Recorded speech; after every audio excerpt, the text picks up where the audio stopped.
Ok, buen día con todos, espero que estén bien. Les saludo nuevamente, Mateo Cantuña. Como tal, en esta ocasión es el video en el que justamente mencionaba la parte del probador de inyectores. Esta idea nace justamente porque se tienen los instrumentos necesarios aquí y de hecho se tenía toda la mesa, las probetas, se tenían las conexiones hacia los inyectores e incluso los inyectores, como ser parte de la mecánica, es necesario a veces sacarlos, muchamente parte del proceso de desarmar un cabezote y no queda más muchas veces probarlos, saber qué tal están, saber si hay escoria, basura o algo por el estilo que ya se ha alojado dentro del inyector y a la vez tal vez limpiarlo, hacer una prueba. Entonces hemos desarrollado todo el sistema a partir de esta necesidad básicamente. Entonces, los pasos que se fueron a seguir fue justamente controlar los pulsos de los inyectores. Ese es el principal problema al cual se debe solucionar o plantear una solución. Lo que se desarrolló como primer punto era aprovechar la frecuencia propia de la señal en AC que se viene de parte del sistema eléctrico, que son 60 Hz. Como tal, la corriente son 110 voltios a 60 Hz la que se nos suministra como tal a la casa. Entonces, la primera idea que se me vino a la mente fue aplicar tal vez un circuito de... El resultado no fue tan convincente. Se lo implementó, se lo desarrolló, se lo probó, que no permite controlar tan bien como se lo puede hacer ya usando la electrónica, es decir, bajando a tal vez los 12 voltios, 12, 5 voltios y a través de ahí en corriente directa manejar a través de compuertas lógicas, circuitos integrados, que fue la segunda solución que se planteó. Entonces, una vez se trató de implementar la solución en AC, que sería un dimmer para controlar justamente la potencia. La siguiente solución que se planteó fue a través de un circuito estable. El circuito estable era el fundamental porque este permite controlar muy fácil el tiempo de subida y el tiempo de descarga. Son dos fórmulas que seguramente las pondré, no son nada complejas y a través de esto, en los videos que estuvimos averiguando, investigando, se usaba un contador de décadas. Esto para seguir una secuencia de los inyectores básicamente. No era muy complejo.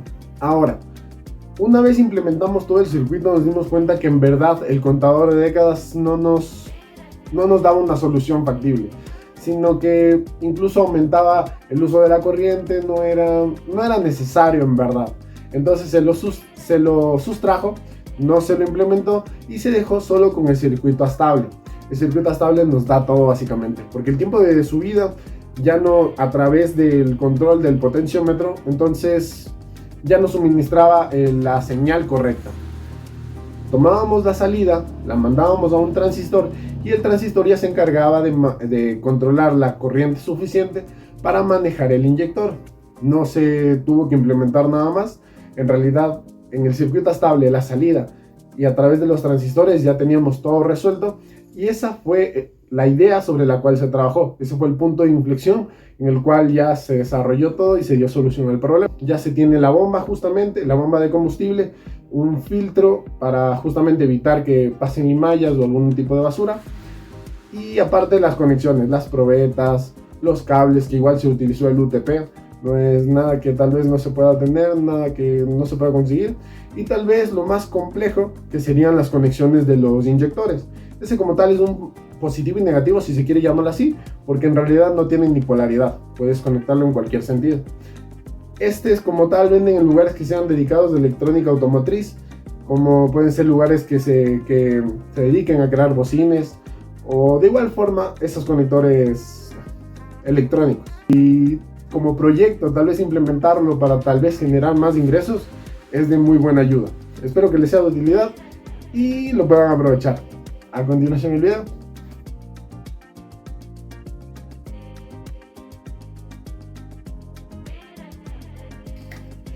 Antes de ir con la parte de como tal aplicación y lanzarnos directamente al desarrollo de la solución, siento que es bastante importante comprender ciertos conceptos con los cuales se asocia toda la solución. Yo como tal lo he desglosado en algunas secciones. Como tal, entender la parte de la frecuencia. Ese como primer punto. El segundo punto sería las revoluciones que vamos a estar teniendo en el carro. Esto para entender el giro del cigüeñal. Y como último, entender el ciclo de Otto. Para comprender el funcionamiento del motor de 4 tiempos, que justamente es para probar los inyectores. Entonces, partiendo desde el primer punto, que es saber lo de la frecuencia, para hacer relación o entender lo más simple que se pueda, vamos a tener la gráfica sinusoidal de el seno, por ejemplo. Y si vamos a ver en el eje Y y en el eje X, vamos a posicionar un círculo al inicio de esta forma. Vamos a poder ver que la forma del seno empieza a subir y a bajar en Y. Este es el eje en X, que es del valor 0. Entonces la partícula va a ir recorriendo para arriba en valores en Y, a través del tiempo, y abajo en valores en Y también, a través de en X. Pero va a llegar a un punto en el que empieza a ser exactamente lo mismo si vamos cortando por secciones. A esto le vamos a llamar periodos. Estos periodos van a conformar la frecuencia, que la frecuencia está dada en 1 segundo. Entonces, el de la luz, por ejemplo, nos dice que son 60 hercios. Eso quiere decir que tenemos 1 sobre 60, nos da el periodo. Es la cantidad de veces que se va repitiendo ese círculo durante 1 segundo. Y eso básicamente es todo lo que necesitamos saber. Ahora, si nosotros vamos a la parte de la solución, que es el circuito estable, no necesitamos que suba o baje, que suba o baje. Lo que necesitamos es un punto en el que deje pasar el combustible del inyector o lo mantenga cerrado. Para esto es necesario entender las revoluciones que tenemos en el carro. ¿Y por qué las revoluciones? De alguna manera vamos a asociar esas revoluciones a la frecuencia, y es bastante sencillo. Si nosotros encendemos el auto en ralentí y en neutro sin hacer nada, vamos a ver que el promedio de revoluciones son de unas 800 revoluciones por minuto del auto. ¿Qué significa que está haciendo revoluciones? ¿Qué está girando? Como tal, lo que está girando es el cigüeñal. El cigüeñal convierte ese movimiento circular en lineal. El lineal, el del pistón, que sube y baja. Aquí, por ejemplo, estaría el tope. Aquí estaría el inyector. Aquí estaría una válvula de admisión y una válvula de escape. También la bujía, no hay que olvidarlo. Entonces, tenemos todos esos parámetros en la que vamos a asociar esas revoluciones a la frecuencia. Tenemos 800 revoluciones por minuto en estado de ralentí, sin hacer nada, quietito el carro. Nosotros no queremos en minutos, la frecuencia entendimos que es en 1 segundo. Queremos saber cuántas veces está girando en 1 segundo el cigüeñal. Vamos a dividir esas 800 dividido para 60, que son los segundos, y sacamos de la ecuación justamente el minuto. Entonces eso nos da un valor de aproximadamente 13 revoluciones por segundo. Tenemos 13 revoluciones por segundo en ralentí del cigüeñal, básicamente. Ahora la otra situación más extrema. ¿Qué pasa si estamos en una autopista, por ejemplo, y ya no tenemos más cambios, estamos a full en el carro, o simplemente estamos en neutro y queremos saber qué tal está reaccionando el carro, si tiene un sonido adecuado, no hay nada raro que está sucediendo, y le empiezan a revolucionar, empiezan a acelerar el pedal, empiezan a ver las franjas rojas, que ya sería llegando al límite, queriendo fundir el motor, que sería justamente el otro punto máximo en que tendríamos esa frecuencia. Entonces vamos a obtener que llega a ser esa franja roja, empieza como a los 6000, 7000. Usualmente yo he visto que empiezan a los 7000. Por lo tanto, voy a hacerle el cálculo para 7000.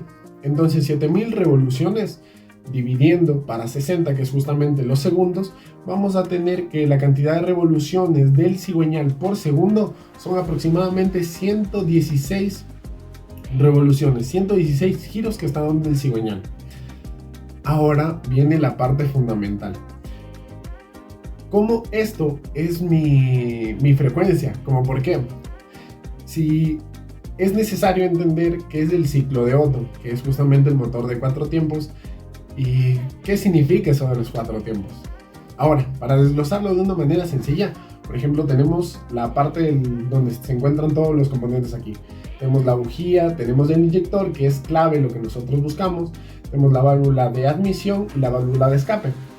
Aquí tenemos el pistón, y lo que gira sería el cigüeñal, que ese no le puedo retratar. Entonces tenemos el pistón. Como tal, el pistón sube y baja. Es su función. Ese va dado por el cigüeñal, que transforma el movimiento circular a uno lineal. Ahora, el motor de 4 tiempos consta justamente de esas 4 fases, que es admisión, compresión, explosión y escape. Son 4 fases. Ahora, como tenemos aquí, voy a hacerlo lo más sencillo que puedo. Empieza a subir el pistón. Así vamos a partir del punto 0. Ahí está quietito, no pasa nada y no se mueve. Nosotros encendemos el auto y empieza a moverse, empieza a bajar. Esta es la fase en la que la válvula permite entrar aire a toda la recámara, que es el de admisión. Empieza a entrar y otra vez empieza a subir. A lo que empieza a subir, cambia de etapa. Esa es la de compresión. El aire se comprime tanto que empieza a elevar la temperatura y por ende hace más fácil la explosión. Empieza a subir, la presión es altísima y entonces esta empieza a ser la tercera etapa en la que se ocurre la explosión. La bujía suelta la chispa y el inyector el combustible. Se hace la mezcla para la explosión. ¡Boom! Explota. En esta etapa es lo que buscamos, que es justamente la inyección. Empieza a bajar. Toda esa mezcla de gases, del combustible, necesita desfogar para dar paso a una nueva mezcla. Entonces bajó y empieza a subir. Es la etapa de escape. La válvula de escape permite que todos los gases empiezan a salir. Y una vez sube, aquí otra vez estamos en el punto 0. Igual como había pasado en la frecuencia, la analógica, en la que subía y bajaba, por ejemplo, de la luz que tenemos en nuestra casa. Aquí es el punto 0 nuevamente. Empieza a bajar, deja entrar aire, empieza a comprimir, suelta la bujía, la chispa y el inyector el combustible, explota. Y se vuelve a repetir. Entonces justamente sabemos que ahí es cuando ocurre nuestra frecuencia deseada. Es decir, que el pistón tiene que subir y bajar 2 veces para poder pasar nuevamente ese punto en el que baja el combustible y sale la chispa también. Entonces, a través de ese análisis podemos identificar que debemos dividir para 2, porque 2 revoluciones, 2 giros del cigüeñal es una etapa de cada ciclo de Otto. Entonces nosotros queremos dividirlo. Entonces en ralentí tenemos que es 6.5 veces en las que se inyecta combustible, y en la etapa en la que estamos acelerando, casi fundiendo el motor, tenemos que son casi 60 inyecciones hacia el motor. Eso básicamente serían los hercios que necesitamos para calcular en el circuito astable. No necesitamos nada más y realmente es bastante sencillo. Entonces, ahora calculando la frecuencia para el circuito estable, nosotros tenemos ciertos parámetros. En ese como tal, la fórmula ya está hecha, está dada por 2 resistencias y un capacitor. Aquí voy a basarme bastante en los valores que ya se tiene. De hecho, todo lo puedo poner yo, reemplazarlo y hacerlo a mi circuito. Pero si los valores ya están, los valores más comerciales que se usan, y de hecho de las grandes máquinas que llegan a costar $500, $1000, usan las mismas resistencias, entonces por algo ha de ser y voy a usar las mismas. Como tal usan 3.3 kiloohmios y para la capacitancia le usan de 1 microfaradio, si no estoy mal. Entonces vamos a calcular entendiendo nuestra frecuencia. La RB es la que se suele usar, RB o R2 dependiendo del circuito y las nomenclaturas que se usen. Suelen usarlas aquí porque esta afecta directamente al tiempo de carga y al tiempo de descarga, al tiempo de subida o al tiempo de bajada del circuito estable. Entonces básicamente por eso se usa este parámetro, el de RB. En RB, haciendo los cambios necesarios para despejar justamente esta resistencia, ya que la frecuencia ya la tenemos, que es justamente la de 6.5 o 667 usando todos los decimales y 58.3 en las altas RPM, nosotros vamos a tener esos 2 resultados. En ralentí es el potenciómetro más alto, porque la frecuencia es la que divide. Ese término es como inversamente proporcional, entonces de ahí surge directamente este resultado. En ralentí el potenciómetro debe ser el valor más grande, y cuando está en más altas revoluciones el potenciómetro el valor es mucho más bajo. Que es justamente el potenciómetro va a ser la referencia, va a ser exactamente lo mismo que si pisásemos el pedal. Entonces ya tenemos ahí la solución. En ralentí el potenciómetro nos da de 100, haciendo la aproximación a los valores que tenemos comercialmente, me sale igual a 100 kilo ohm. Eso básicamente. Y para el periodo en el que estamos acelerando bastante, me sale que es 10 kilómetros. Y básicamente tenemos todo. No hay nada más que agregar. Y ahora sí pasemos a la parte de la simulación. Listo, como tal he desarrollado la simulación en Proteus y aquí tenemos el 555. Si desean conocer justamente la parte del armado, es justamente en modo componente, en el P, y empezamos a buscar aquí el 555, nos sale aquí mercado, y lo demás que serían resistor, capacitor, tenemos también el potenciómetro, es el active, y un LED red para poder visualizar. Podemos ir a algunos colores y ya. Además, para tierra y fuente podemos usar estos en modo terminal. Tenemos justamente tierra y también power, que sería aquí. Este como tal es de 5 voltios que funciona perfecto, pero podemos llegar a usar hasta 12 según las especificaciones en el datasheet. Y bueno, aquí como tal Proteus es bastante ideal. Va a salir sí o sí. Tiene algunas consideraciones con respecto a las resistencias, pero en realidad el efecto no es tan apreciable como va a ser en la vida real. De alguna manera, de igual forma funciona. Por lo tanto, aquí lo tenemos. R1, que justamente lo que teníamos en los cálculos, que era RA, lo reemplazamos por 3.3. R2 como tal le ponemos una de 3.3 porque el mínimo nos dijo que era 10.000 kiloohmios.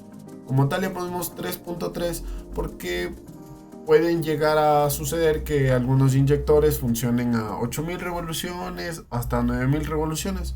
Entonces el cálculo nos da ese mínimo. De ahí el potenciómetro, como ya lo habíamos visto, llega hasta 106, 107K. Entonces usamos uno de 100 y ya con eso compensamos este valor. Y eso sería todo. De igual forma el capacitor que es necesario. Y de ahí simplemente es parte del circuito estable. Esto va ya de cajón, por default, por así decirlo. Y en el pin 3 tenemos nuestra salida, que aquí iría un transistor que maneja nuestro inyector. Aquí le voy a probar y ya tenemos justamente el resultado. De aquí no considero que sea tan apreciable. No se puede visualizar muy bien y aparte no genera un sonido tampoco, pero en realidad esta sería la simulación.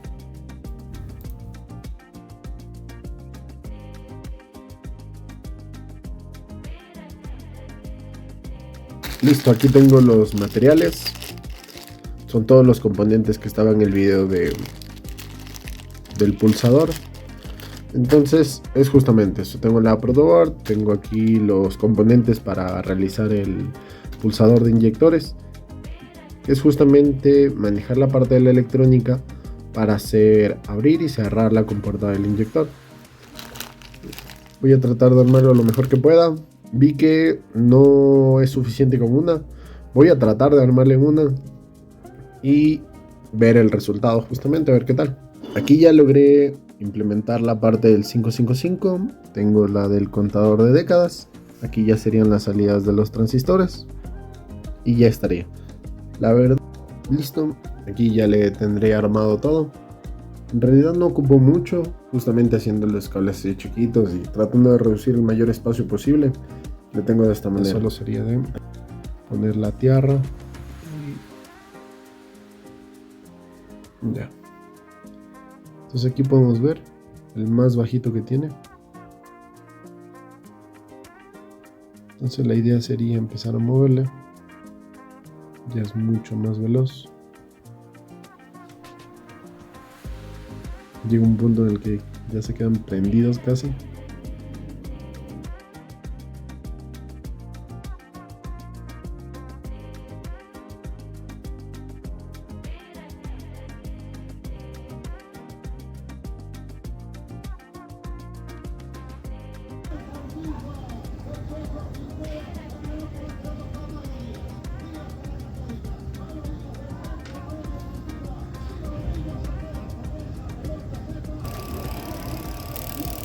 Ahí mueve la perilla. Pero no se le foco. No, pero ahí no hay Está lleno problema. de acá. Para que se enfoque, espera.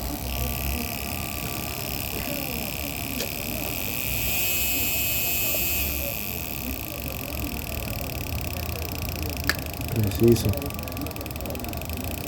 Un poquito de gasolina para que se lave, para que salga Ya está. los churros. Ya le puso.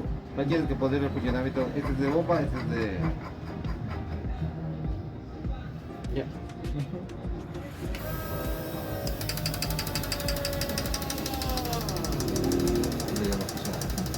El segundo modelo. El segundo modelo.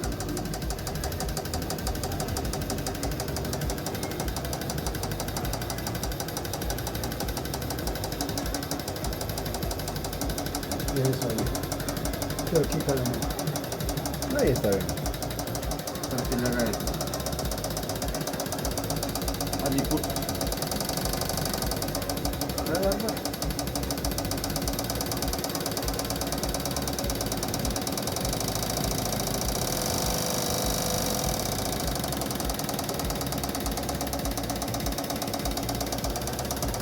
Dos aclaraciones puntuales. En la mesa del probador, justamente, del probador de inyectores, en las probetas, las pruebas que se pueden realizar específicamente pueden ser dos. Una puede deberse el liqueo, el goteo, que no exista un goteo por parte de los inyectores, y la otra puede ser que todos deben trabajar de la misma manera. ¿Cómo podemos comprobar esto? La idea es encender tanto el pulsador de inyectores como la bomba. Por lo tanto, vamos a tener un flujo constante del combustible dentro de las probetas.